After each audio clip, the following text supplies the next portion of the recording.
Success is an elusive thing, right? What is it? And I think it's very interesting that if most people can't define success, well, it means you made X amount of dollars. But if you make X amount of dollars but you spend more, are you successful? Or, well, it means you come home happy every day. Okay, how do you know when you're happy, you know? So I think success is a funny thing, which is we all seem to pursue it, but we don't know how to measure it or actually how to define it. So how do you pursue something that you can't measure? Fascinating. So when people say to me, how do you measure success? The question we all have to ask ourselves, am I successful? I don't know. I mean, I had a good year last year. And what does that mean? Does that mean I made a lot of money? Does that mean I was really happy? Oh, I'll let you decide, right? Maybe neither, maybe both. I had a good year last year, but am I successful? And the answer is no. I don't feel I am, because I'm trying to build a world that doesn't exist yet. I'm trying to build a world in which 90% of people go home at the end of the day feeling fulfilled by the work that they do. So I definitely took a big step forward towards that goal, but I'm still so far away. So somebody said to me, then how do you know if you're successful? And the answer is, if it can go by itself.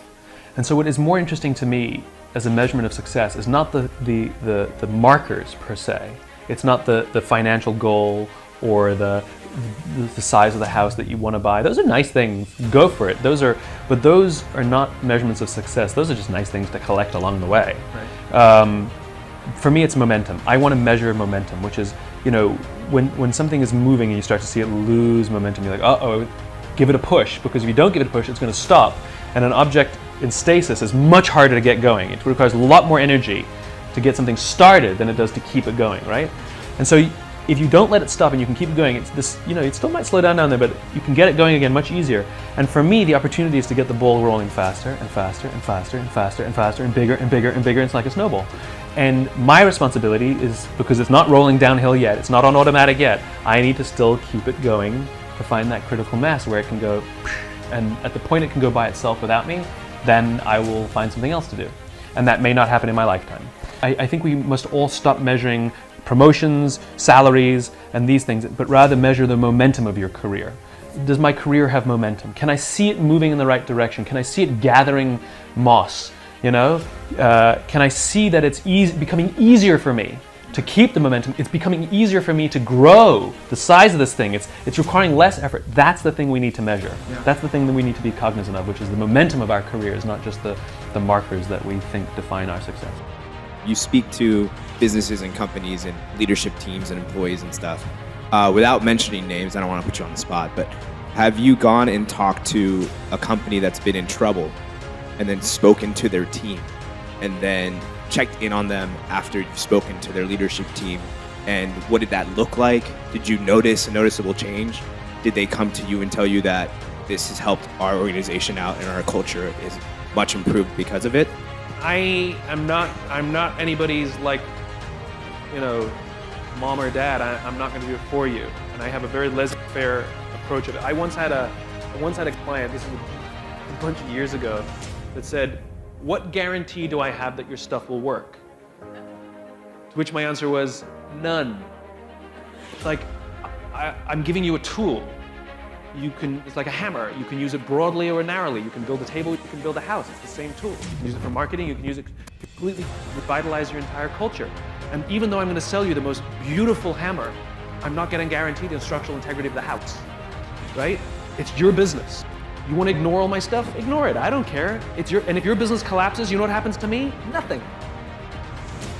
Like, I don't mean to be cold about it. Like, of course I want the people I work with to do well, but it's not mine. It's theirs.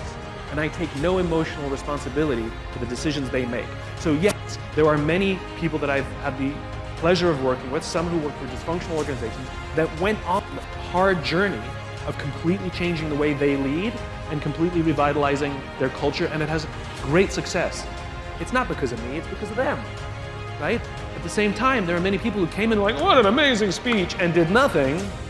You know, thanks, that was great, you know? And of course it's gonna fail, you know? So I think that we have too much, especially in the consulting world or the design world, everybody's so paternalistic about it. And designers are famous for this, right? They get so personally offended when the client chooses the wrong thing. Oh, they're such idiots. Don't they know we're trying to help them? Or who cares?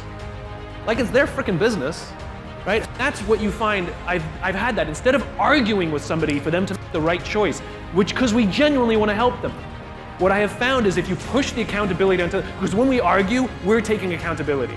This is better. This will help you. We're taking responsibility, accountability. But if we say, look, we've been doing this a bunch of years, we know more about design than you do, I'm telling you, for every reason that I can outline for you, why this will help you more. But if you don't want to do it, that's fine. It's your business. Do what you want. The minute you switch the accountability and put it all on them, amazingly, they're much more open to your opinion.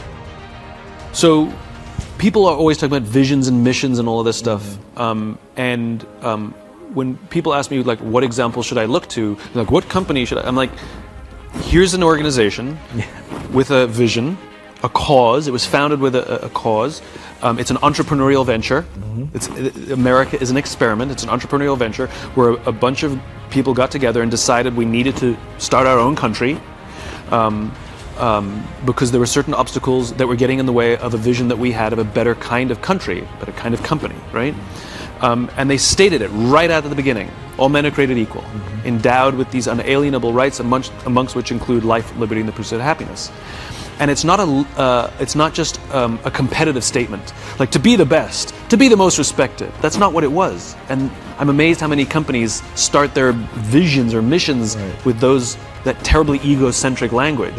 It was an ideal. And the amazing thing is we've been good at it and bad at it in our history, but it's endured for 240 plus years because we fundamentally believe that we are at our best when we're pursuing that. But it is an ideal. We will never actually achieve all people are equal, but we will die trying.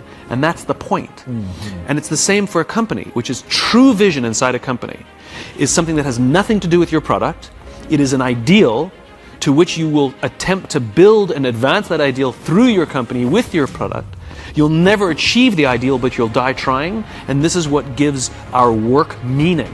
This is what gives our lives purpose, right? The difference between vision and a goal is the finish line. A goal is 26.2 miles. You can simply count the metrics and know when you've completed your goal.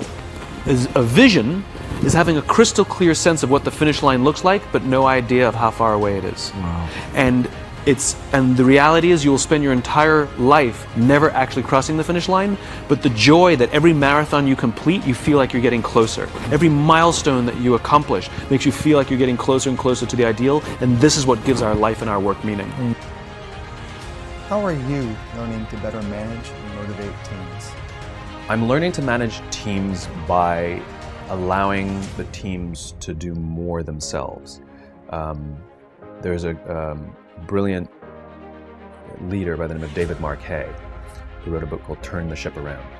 And he had an experience as a submarine captain on the USS Santa Fe where he realized that as much as he knew about submarining, he'd been a submariner his whole career, that put on this new submarine, he learned the hard way that he actually didn't know how the submarine worked. He made an order that nobody knew how to do it because that didn't exist on that side.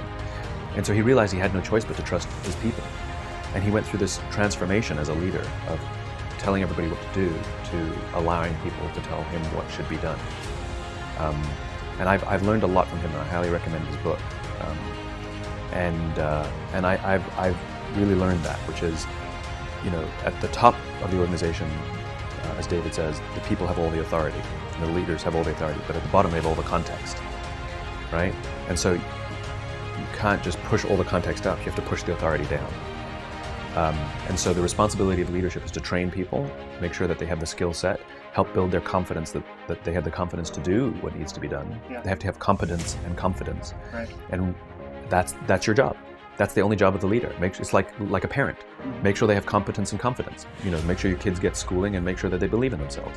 And then leave them, And so I've done the same thing. Instead of sort of showing people how I would do it, I want them to learn how it's done, and feel good about themselves, and then just however they do it is how they do it.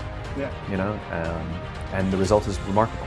People feel better about coming to work. They feel like they have something to contribute. They feel more valuable, as opposed to just being told this is how I would do it or I'm going to do it this way. or do it my way. So yeah, completely changing my understanding of my job as more like a parent than a manager.